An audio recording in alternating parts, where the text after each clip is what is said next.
We were, as an Indian, were part of the nature. Probably for us, looks slightly. But when I look at the way the people lead a life in Shumagga, then Western Ghat district, I see a symbiotic kind of relationship with the nature. The water is never polluted. In a village, I can drink the water in the stream without any treatment. And when I bring the sample to the Bangalore and analyze, it's without any contamination. But here, the well in my compound, if I have to drink, I have to think twice. So that is there, when the people are connected with nature, they respect nature. When they respect nature, they never allow the things to go bad. When we are disconnected, we have the problem of pollution. So today, what I thought is I'll have a two-part. When we are part of the system, how we look at the system. And when we are not part of the system, how we end up paying price for the mismanagement. So I was told that I have 20 minutes to go. So I'll try to keep up the time. So, when we look at the nature, one other thing I noticed is nature gives us so many things. We get food, we get medicine, we get air to breathe.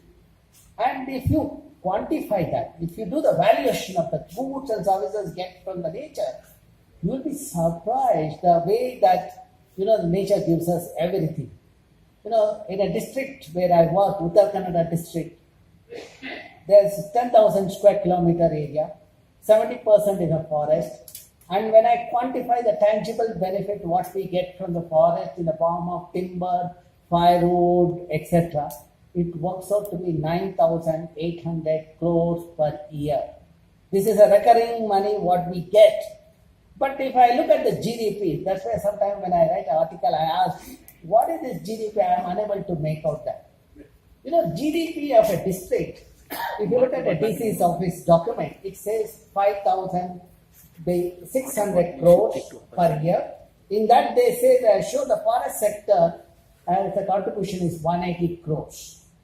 When they do the accounting, it is 180 crores. When a scientist does the job, it is the 9,200 crores. See, this is where the anomaly has to be removed. That is where I see that when we start accounting the natural resources, we can also bring some kind of stability in the system. Today, the district is not getting its due share of the development. It is because we are getting only one fraction of 180 crore which has been shown in the government record. Had we shown 9,200 crores or 9,800 crores, probably the district would have got more benefit of the development. That is where the environmental accounting has to happen. When I entered this room, the people are talking about money. I thought, let me also give a flavor of how I look at the money from the nature. Okay. So now, one of the issues I work extensively is on water. We have only 1% of the water which we can use. Globally, you can say the Earth is a blue planet, but 71% is the saline, whereas only 1% which is available. If we don't manage it, we have to pay the price. In fact, sometimes when I write an article, I ask development at what cost? Please do not deprive me my clean air and water. Don't deprive my children the clean air and water. As long as you do that, I have no problem with your development part. If you are going to cut down this thing, the quantity or quality, then I have a problem with that. So now, let us take up one issue of pollution. See, whether you are a vegetarian or non-vegetarian, we pay the price. See, I have taken up one small example of a fish. See, when we pollute the water, whether it's a heavy metal or synthetic compounds like DDT, you see how it gets the magnified in the system. A person eating the fish certainly will have that problem of that. Today, the Bangalore lakes have higher amount of heavy metal and other nutrients. The lake is frothing, lake has a fire. Probably in the entire globe, Bangalore has the distinction of showing water and fire in this. Nowhere else. In fact, I tried to do that experiment in the lab. I failed miserably. I couldn't show that. So, but our lakes are showing that irresponsible management of natural resources. See, the lake has the macrophytes, the water plant. This water plant is fed to the cattle as a fodder. Now, when you look at this fodder with the heavy metal content, it has got a higher amount of cadmium, copper, etc. And that is coming to us through the milk. Now, when you look at the fish, because of this bioaccumulation, you see the heavy amount of the heavy metal in the fish. Okay, this is as far as the non-vegetarian food is concerned. Look at the vegetarian food. The green leaves, carrot and radish grown in the downstream of this Vattur and Bangalore lake. We did the sample analysis, shows the high amount of cadmium, copper, chromium, etc. So whether we are vegetarian or non-vegetarian, our food plates has the heavy metal. This is really worrying. It's so serious. Earlier I had heard about dialysis unit. Today I also heard it. Earlier kidney failure was 1 in 1 lakh. Today it is 1 in 5,000. That tomorrow if every house having dialysis unit, if this kind of situation continues, it's going to happen. Like today we have water filter. When I was a child, water filter, nobody used it. But today every house has a water filter. I don't know whether it is because I am only coming and giving the ad or there was some reason it is there. So this is, or it is a necessity. So now, see, when we have a symbiotic relationship with the nature, the people, how they get the starch and other food, nutritious things. So now, when we talk about environment, when you talk about human beings, these are all the various components of the health. The environment is an integral part. But for urban people, somehow the environment is excluded. For them, tree is a nuisance. They think that they can survive without oxygen. In fact, in one of the places when I gave a presentation, that is the stone building near Hyde Park, they asked me, why do we need trees? I said, you need oxygen for breathing. He said, no, I don't require. So these are the kinds of the system I have come across. Okay. Now, last year was an international year of pulses. See, when we are part of the nature, a lot of things to learn and understand. See, if you look at the kind of the pulses, that the benefit of that, because I was told some doctors are also Rotary, I thought, let me also give my piece of knowledge what I have. See, I was told the pulses when we take in the thing, it takes a longer time to digest so that insulin release is slower. And people who have diabetes, the best food is the pulses. Okay, this is from the health point of view. And the children eating the pulses, probably the optimal brain functioning. This is quite evident scientifically. So, and it's a good source of vitamins and minerals. Then if you look at from environmental angles, in the villages where human-animal conflicts are there, if farmers start growing pulses, he will not face the human-animal conflict. If we switch over to the paddy, rice or the sugarcane, then the elephant comes and raids. But elephant doesn't eat the pulses. See, again you can minimize the human-animal conflict. There are a lot of other associated benefits to us also, like it takes longer time to digest and also reduces the risk of cancer, blood pressure. I will not get into the further details of that. So now, one of my colleagues who retired about 10 years back, he had the blood pressure and sugar, and the doctor had told him that he won't live more than 5 years. But what he did is, he made his food plate colorful, diverse.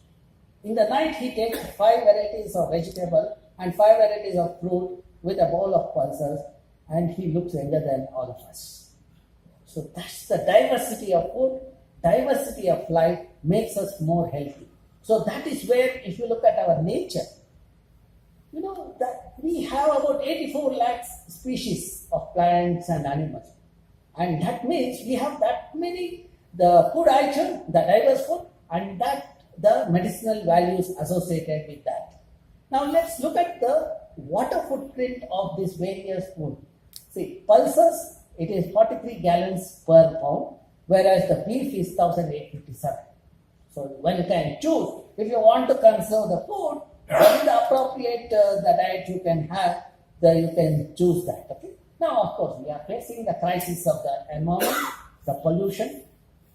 See, pollution is, we can handle it. Technology is improved today. But I don't know, some of the industries are not doing it, claiming that it is additional cost. See, additional cost to them, if they don't do it, it becomes an additional burden for us. For example, Ganga, we allow to pollute in the name of development. Today, every successive government, they go on saying 10,000 crore, 20,000 crore, like that. Each government is competing with others in the process of cleaning the Ganga. Finally, Ganga never get clean. Only the money goes into the drain. That's what is happening. It's easier to treat at the source. So, if somebody says that pollution, they can't handle it at source, I would say that you better close the industry if you don't know how to manage the contaminants that is coming out of the industry. So now let's look at this is a water cycle. All of us know it has got various components like precipitation, etc. Why I put this is to show the important role played by the forest. Forest and water, the linkage, we all have studied in the school. But when we come to the urban center, somehow we feel that we can live without forest, we can live without trees, and I don't know whether we can live without water also. Okay. Now, I'll skip one or two this one. So now let us look at the water footprint of the various products. I just for the knowledge sake, I thought let me share this thing before I get into my core area of research. For a t-shirt, 2,700 liters for one t-shirt. From growing to the manufacturing that, okay, then a cup of coffee has 140 liters of water, that is the footprint of the water. Then you have the chocolate, 100 grams of chocolate, 2,400 liters. I'm not saying you don't eat chocolate, you eat chocolate, but at the same time keep in mind there is a water footprint also associated with that. We should not overuse, let us minimize the wastages, okay. The sugar, 1,500 liters per kg of sugar, then tomato 180 liters. Like this, the list goes. Probably this is another interesting thing. Wine, a cup is about 120 liters. So when I gave a talk a few minutes back, some elders told me, see, look at this wine as a lower footprint. Okay? Then the next one is a burger, which has got 2,400 liters. So, and a shoe, 16,600 liters a kg. So this shows, manufacturing and all those things. So, okay. Now when you look at the footprint of the various nations, you see our big brother.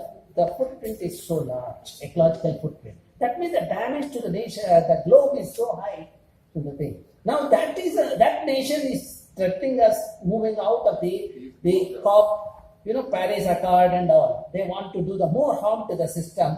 I'm sure that all of us together raise a voice. We can make big uncle to listen to us. Probably now the things are moving in that direction. So now these are some of the things, how to reduce all those things. So since you are Rotarian, you know these principles. I'll not get into the details of that. So now I'll come to the subject of my talk. See, when I look at the country, last year was the warmest year, and we had Kerala declares a drought in November. Kerala receives the highest rainfall in the country and higher rainy day. If we have declared drought in November, it shows the seriousness of the mismanagement. So that is where we have to refer. And also the Chennai, the floods in Chennai or Uttarakhand, the cloud burst or the Jammu Kashmir, these are all the warning bells of the global warming of the Mother Earth. Consequence of Mother Earth warming is that we have the changes in climate, which means you will have rain when you don't want it and you won't have the rain when you want it. So, for example, farmer would have to harvest this crop, it pours, he loses the entire crop. So, these are the tragedies that's happening in the system.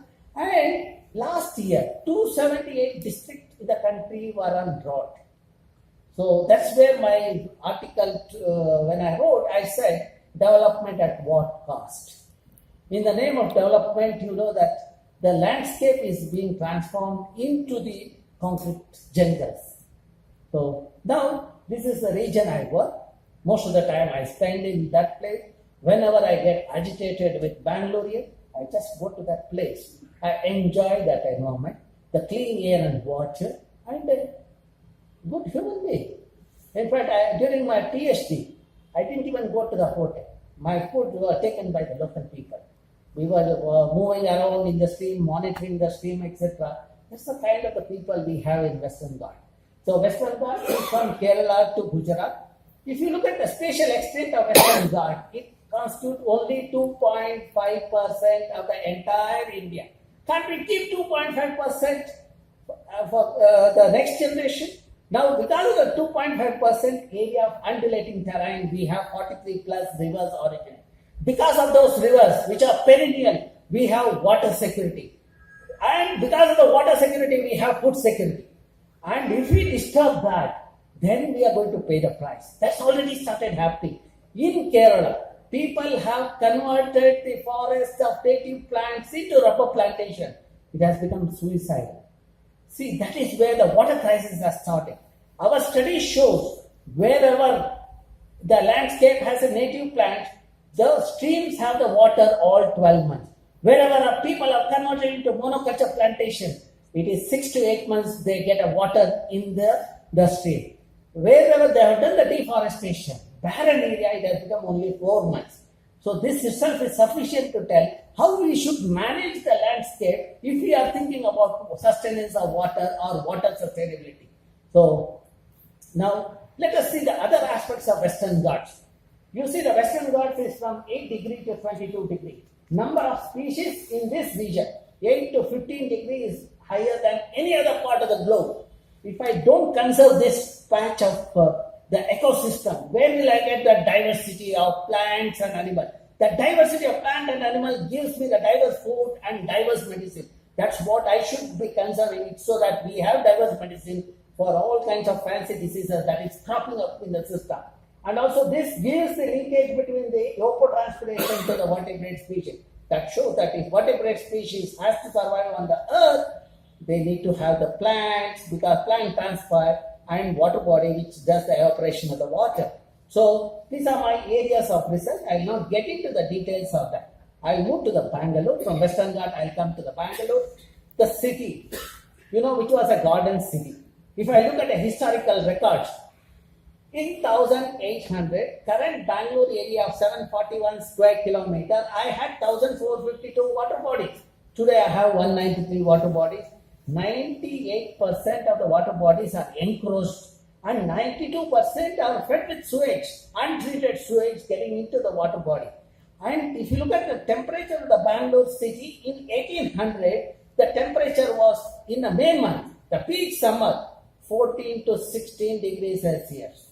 And in December, the temperature of the Bangalore for a few days was 0 degrees Celsius. We were growing apples in Palace Orchard. Go to the gazette here, there is a mention of growing apple. Today, what we are growing? We have garbage littering everywhere. The apple is replaced with a garbage and senseless human being in the system. So, now, this is how the spatial spread has happened in the system. Now, when you look at the Bangalore city, I said that in an area of about 741 square kilometer, we had 1452 water bodies. Because our terrain is undulating, taking advantage of undulating terrain, the drains that were coming, people have put the bund, and that's how the lakes were created. So we had interconnected lake system, and today the stormwater drains are encroached, and lakes are also being encroached. That's a tragedy of the system. I don't know, sometimes I wonder whether we have three Kalidasa kind of people. They sit on the other side of the branch and cut the tree. We need water, but still we go and hurt that water source itself. So now, let us look at the earlier civilization. See, civilization came up near the water source, but water was not contaminated. This is Harappa Mohenjo-daro civilization. You look at the technology at the time. People were drinking water from this. Water was treated. Sewage was managed. There was a technology there based on the remediation, bioremediation principle. Today we have a 21st century state-of-the-art technology, but still the Silicon City of the country is unable to treat the sewage. See, look at the tragedy. It's not a technological problem, it is more to do with the bureaucracy. They do not want to do that. Okay? So now we know that warming of the earth is happening because of the unplanned urbanization. We are losing the ecosystem and pollution is increasing, number of vehicles are increasing, and electricity consumption is shooting up in the system. So because of all these emissions, the global warming is happening. Greenhouse gases form a thick layer. It doesn't allow the heat to escape because of that warming of the Mother Earth happens. When warming of the Mother happens, naturally changes in climate happen. So that is the thing. Now when we look at any city, this is in 1700 Bangalore, you see we had a port, that's how the town was protected, and we had a water source. To meet the requirement of that town, the water source was there. That's how the earlier rulers had designed decentralized system of meeting the water requirement, whether it is for irrigation or for the drinking. Okay. Now today in Bangalore, if you close your eyes, this building will come and sit here. That's the kind of thing happens. And we call ourselves Singapore. Singapore. But I don't know, some of you who go to the international airport would have noticed there's a place called Singapore. That's the place where solid waste was being dumped. Okay. Today the entire Bangalore has become Singapore.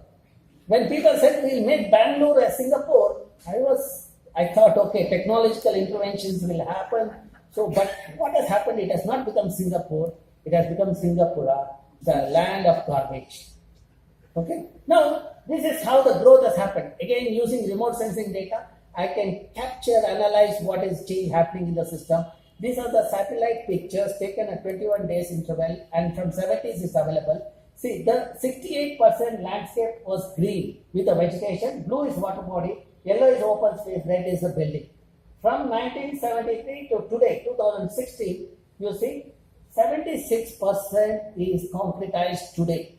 And we have only the greenery 7%.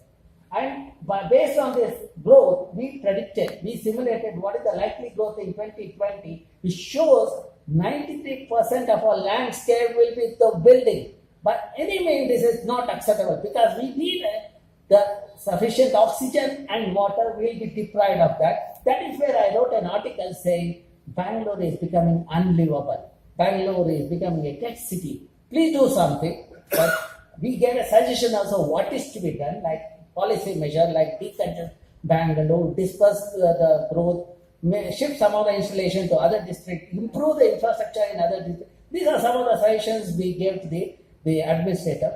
And I wrote an editorial in Current Science also, which the many blogs picked up, the internet. Today if you give a tech city, my article pops up. Okay. Now let's see how many trees are there in Bangalore. I said 88% decline in the trees in the last 4 decades, 1005% increase in concrete area, and 79% loss of water body. When I do this quantification using remote sensing data, I get this number. See, this is my campus, 400 acres. We are about 5,000 people. Using GPS, we did the mapping. Link that with the remote sensing data. The similar exercise we did in a couple of wards. With that knowledge, using remote sensing data, we extrapolated for the entire Bangalore. Our analysis shows we have 14,78,000 trees for 95 lakh population. That means for every 7% there is one tree. You might ask how many trees we require. I mean, if you believe that we are all breathing and surviving because of oxygen, then you see the number. See, when we breathe, we give out the carbon dioxide to an extent of 540 to 900 grams per person per day. Younger people 900 and elderly people 540 grams. 1 hectare of tree sequesters the carbon to an extent of about 8 tons per year. So that means by that ratio, for every person, there should have been 7 to 8 trees. But what we have is the reverse. 7% 1 tree. Now, some of the politicians have picked up my result. They say our agenda, if we form the government next, we'll make Bangalore 1:1, 1 tree per person. Anyway, I'm happy at least this message has reached them. They have understood. Because they hardly understand our writing. If they have understood, taken it, I'm quite happy with that. So, now, we'll move to the next part. So, the lakes. So, because of the time constraint, I have shorten my presentation. See, if you look at the lake, water is taken out for the cattle. We are letting the sewage, solid waste is being dumped, and this is an indication of the industrial pollutant, the long chain hydrocarbon. See, it is not because of the methane. If it is a methane, it would have been in the blue color. So whereas this is orange and yellow color, so that shows that is a long chain hydrocarbon. That is from the industrial source. That means water is getting contaminated because of the industrial effluent and because of the sewage. The frothing is because of the sewage, untreated sewage, which has, we all use detergent, which has got a surface active compound and phosphorus. Because of that, we have the frothing problem. And of course, the city is always stagnant. I don't know, somebody from US gave a dynamic city tag, and our chief minister got excited with that certificate. I don't know, sometimes certificate doesn't reveal the true status of the system. When I wrote at the same time an article a few weeks earlier saying Bangalore is a dead city, that gentleman didn't woke up and he didn't make any noise. But the moment he got a dynamic city, I saw the big boarding in the city saying that Bangalore is a dynamic city. Sometimes I wonder why people give the names, a child they give Sulochana, supposed to have a beautiful eye. Like the dynamic city, for a system which is not dynamic, probably somebody has given the certificate like that. Okay? So now, these are the, I will show one, this one, probably you would enjoy that. So that also gives a picture of the flooding in the region. Okay? So we have this, the water condition bus, we travel above the bus, and all this is because of this. Okay? Okay. Now people talk about city is a sustainable city. When I do this index calculation, none of the parameters are closer to the sustainability. I don't know how these people come up with all these indices and do the calculation. Now, let us see what are the other things. Lakes have become seasonal and there are changes in temperature. See, now using remote sensing data, you can capture the temperature. See, where buildings were there in 92, the temperature was 19 degrees, which became 27 degrees in this one. And today it is in the same place, 38 to 40 degrees, which is, it is not because of the global warming. It is because of the local phenomena, because of computerizing the region. So now to understand that, we moved from the central city in 8 direction. We did the temperature profile. We see that wherever lakes are there, temperature is 2 degrees lower. Even my campus, because I have a 60% vegetation cover, I have temperature 2 degrees lower. Because of that, we can do the good science. If you want to do a good work, probably you should also have the green cover in the region so that that becomes more meaningful. So now, see, you understood all this implication. The city, which was a garden city in 70, became a garbage city, and today it's a dead city. And also, when I did the environmental literacy, the study in the city, the 85.7% of the people can read and write, next to Mumbai, where the number is 88%. But when I look at the same population, environmental literacy, only 3.5% of the people understand the environmental thing. Most of the people don't know from where they get milk, water, and all those things. The list goes on like that. So that means we are in the land of Murkhas, so we have a lot of work to do. So the situation we are moving towards is this, the deficit oxygen and the adequate water and quality water. This is worrying. So you might say that, okay, you have criticized it. Have you have any solution? Probably this have come to your mind. To answer that, I would say that the day when I have sense of belonging for my town, my country, I will not allow anything to go bad. So then I need a sincere bureaucracy, and also, this is one thing which in the people working in regulatory agencies, they are supposed to be vertebrate species. But this component is missing in them. Because of that, pollution is happening in our system. Now, how to come out of this? See, now, our own way, we have tried to do this. See, we have environmental education program. I have a network of 40 schools and colleges.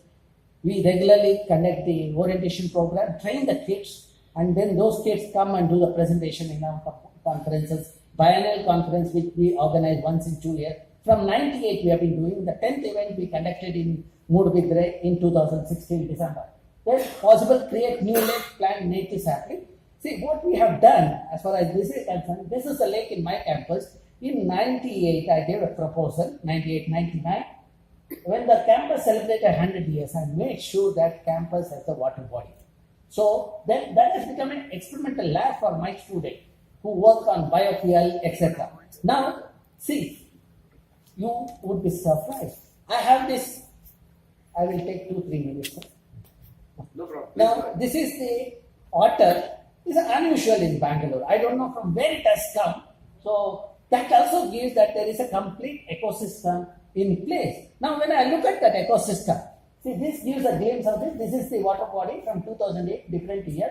And this is the algae that is there in the lake. This is zooplankton. And these are fish that is there in the lake. And the birds. And then we have otter and the snake. The entire ecosystem is in place. We just directed the water to the low-lying area, make it to stay there. So because of that, I have the diverse life. Whenever I get agitated, when I receive a threatening call, I just go and sit beside the lake so that I get calm. So see, this is how the nature gives back to us when you do it to the nature. Okay. Now another simple example. See, always it's not necessary you need to have a complex technology. If you understand how the nature functions, probably the solution is also simpler. Now this is a place in Gokarna, Koti Tirtha. That was rotting. There was an odor, bad odor. People were complaining for the last decade. And, the government said that they will invest 50 lakh to rejuvenate the lake. In the meanwhile, local people alerted me. We went there. We looked at the water quality. When we looked at the water quality, it is a simple example of organic nutrient getting into the system. How the organic nutrient is coming into the lake? It is because after ritual, people leave their organic material, rice balls, etc. into the water body. Then I had a discussion with the local priest. I said that can we make the devotees to leave these rice balls at a designated place and can we make them to pay? They agreed and we identified the place for the rice ball they can leave that there and they have to pay 20 rupees or 25 rupees after that result. Now in the process, on a month, we get about 25 to 30,000 is the income because of that, they are paying. Now that 30,000 is given to NGO, they do this, de-weeding, etc. So now from the last 2 years, the water body looks like that. In the meanwhile, we also introduce a fish which feeds on the rice. So now rice is getting into the system. We have put the fish which does the job, it is eating happily, and we are getting the money. So that you see the sustainable solution.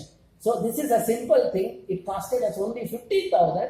That is the cost of the fish and my travel, my group travel, this one expenses. And now for the last 2 years, the water is this one clean and every day this water is used for puja. So that way the science, good science also gives a good. So now God is happy. If God is happy, certainly we also should be benefited. So now, see, if you look at how I want the catalyst in the system, the person who can make it change. See, here is another example. I was in Moodbidri. We were busy with our biannual lake symposium.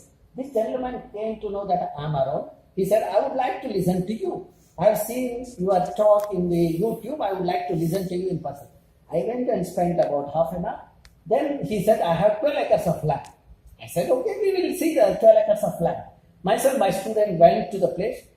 So my student just did the topography analysis. We came back silently because we were carrying GPS, all those gadgets. We collected the field data. We silently worked. We found out where is the lowest region in that 12 acre and how much water can be stored in the place. Then after 15 days, we went with the document showing where to create lake, what is the size of the lake, what is the design of the lake, and what kind of plants should be planted in the watershed area so that the lake can retain the water. Then I went back to him in the May with my students. Then Swamiji said, I didn't expect this from you when I gave the report. I said, yes, you didn't expect, but we are expecting. We want you to store 10 lakh liters of water in your 12 acres of land. So the monsoon will start on the 5th of June. If you can implement it this year, I will have the benefit of storing 10 lakh liters in the underground region of the Moodbidri.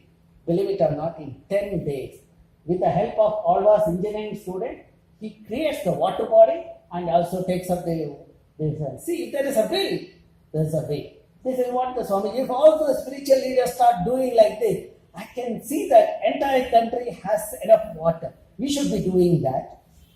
Okay. Now this is my campus. You see the greenery, and this is you see that our department where I had spent almost 2 decades here, and recently we moved to the new building. In front of the building, you get a feel of the rainforest. See, look at this. I'll take you closer. See this architecture. I was fascinated by that. You know, it is a clockwise and anti-clockwise mechanism. It prevents the coiling. So I felt that I should have this in Bangalore. I brought the seed to the Bangalore, planted this in 7 places in the campus. Out of 7, see, this I planted when I was a student. And in the 7 places, out of 7 places, only 1 place that has come up, that is next to the building, where I joined or continued as a faculty in the campus. Even I didn't know that I will continue in the campus after my PhD. But that plant knew. That's why it has come up next to that building because of that. If somebody has a doubt, you can go and ask that plant and sure that you will get the right answer. Okay? So now, in front of the building, we have a mini forest. 49 species from Western Ghat, 500 sapling in a 2-hectare area we planted in a region infested with Parthenium and scrubby vegetation. Today, after 25 years, you see a rainforest. And groundwater at that time was 115 feet, and today I get a water at 10 feet. In Bangalore, I am talking about 10 feet water, and that water is without any impurities. Okay, I can drink that water. And see, the temperature is 2 degrees lower, and I have the friend who starts calling at 7 o'clock, slender lorries. And that's the time my students come to me to talk. And 9 o'clock, it stops calling. Then my students say, your friend has stopped calling, why don't you pack up? So I don't have to use the wall clock. So that's how it helps. See, what I'm trying to say is that if you try to lead a symbiotic life with the nature, we get benefited. At least my experiments have shown that I'm benefited because of my interaction with the nature and the way we do the thing. We don't harm the nature. Wherever nature is getting harmed, we intervene and see that we can stop that. Okay? See, this is a symposium which I talked about. From 98 we have been doing. And also another 1 minute, these are the students who take part in the thing. The students are doing how much carbon is stored in the plant. It is like you weigh yourself in a weight balance. Today, 1 year down the line, you say how much you have reduced or increased depending on which category you are. Here also, 2 time period, the children do the monitoring. They measure the depth and height, and from that they know the carbon in time 1 and time 2. When the class of 60 students measure each tree, I will have 60 values for each tree. I can teach mathematics at the same time natural science. So now the mathematics also they learn in an easy way. They never forget. They never start disliking the mathematics. These are the benefits. And wherever lakes are there, the schools invariably are with us. They do the catchment mapping. They do the water quality mapping also. See, here the kids are trying to collect the water sample and biological sample. This is the froth of 2000. Today's froth you would have seen in the news. Look at the height. It is directly proportional to the increase in corruption in Bangalore. Okay. Now these children, they go and collect the sample and they come to the lab. They do the observation. They do the sketches. And see, these are microorganisms. If you are an engineer, you get attracted with the symmetry and all those things. Nature takes few hours to create. Engineers take few years to do design and all those, validate and all those. See, that is the benefit of observing the nature. We learn a lot. If I am successful today, I would say that it is because we closely watch nature and work with the nature.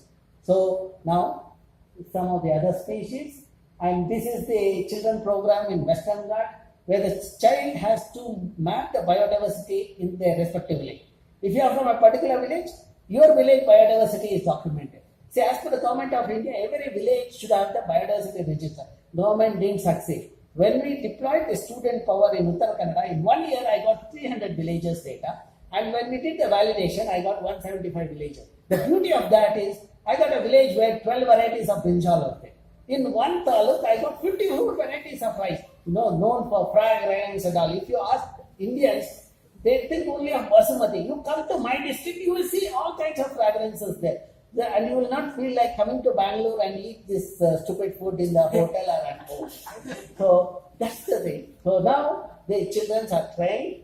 Then they carry out the experiment. They come to the Lake Symposium, and of course we reward them with the awards, etc. Now my students are working on this diatom because there is an oil in that. We are trying to see whether we can become shake and stop getting the oil from other places. Okay. So this is the capacity building for the people working in industry. This is the 15th batch now we have announced. I get the people from industries, the wing commander, and these are the defense, then audit office, etc. And they are benefited by this capacity building because after joining industry they would have stopped reading. So this gives a kind of they're filling that knowledge. So if you want to know more about it, these are the websites, and this is my telephone number and my email ID.